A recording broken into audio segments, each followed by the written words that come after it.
रामप्रसाद रोज सुबह सूरज उगने से पहले उठ जाता, बैलों को जोतता, मिट्टी को पलटता और पूरे दिन पसीना बहाता। उसके लिए खेत केवल अनाज उगाने की जगह नहीं था, बल्कि जीवन की पाठशाला था। वह अक्सर कहता, बेटा, खेत हमें सिर्फ खाना नहीं देता, बल्कि सिखाता है कि धैर्य, परिश्रम और प्रकृति से मेल कैसे रखना है। सुरेश सुन तो लेता, मगर उसके मन में यह विचार बैठ चुका था कि पढ़ाई करके शहर में नौकरी करना ही असली विकास है।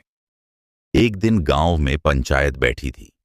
गांव के बुजुर्ग कह रहे थे कि रामप्रसाद का खेत सबसे उपजाऊ है, उसकी मिट्टी में जैसे कोई जादू है।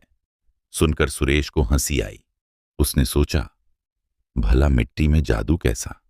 असली जादू तो विज्ञान और मशीनों में है। लेकिन उसके मन में यह सवाल भी बैठ गया, क्या सचमुच इस खेत में कुछ विशेष है? समय बदला।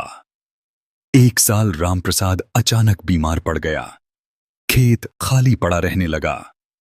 गांव वालों ने कहा, अब खेत उजड़ जाएगा।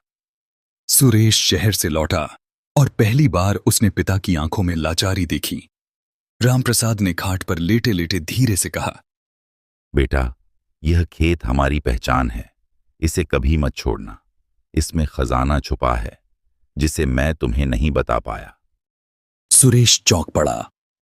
खजाना? क्या सचमुच यहां सोना दबा है? पिता मुस्कुराए, लेकिन बोले कुछ नहीं। बेटे की खोज। पिता की हालत देखकर सुरेश ने खेत संभालने का निश्चय किया। उसने सोचा, अगर सचमुच खजाना दबा है तो खुदाई करनी ही होगी। फावड़ा लेकर खेत की मिट्टी पलटने लगा। सूरज की तपिश, पसीने की धार और थकान, सब उसने पहली बार महसूस किया।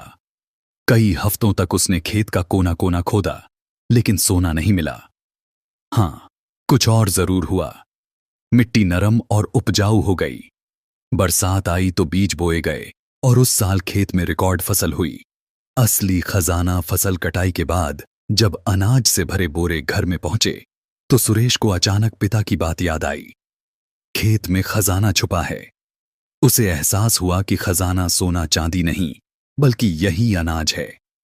यह मेहनत, यह सुख, यह आत्मनिर्भरता ही असली संपत्ति है। वह दौड़कर पिता के पास पहुंचा और बोला, पिताजी, आपने सही कहा था। खजाना मुझे मिल गया है। यह खेत ही सबसे बड़ा धन है। रामप्रसाद की आंखों में आंसू थे।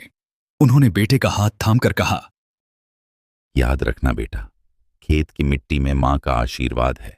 यही हमें खिलाती है, यही हमें जोड़कर रखती है। उस दिन से सुरेश बदल गया। उसने तय किया कि पढ़ाई भी करेगा और खेती में विज्ञान भी जोड़ेगा। धीरे धीरे उसने खेत में नई तकनीकें अपनाई। ड्रिप इरिगेशन, अच्छी किस्म के बीज, प्राकृतिक खाद। खेत की उपज दोगुनी हो गई। गांव वाले कहते, देखो, जब बेटा और पिता का ज्ञान मिल जाता है तो खेत सचमुच खजाना बन जाता है।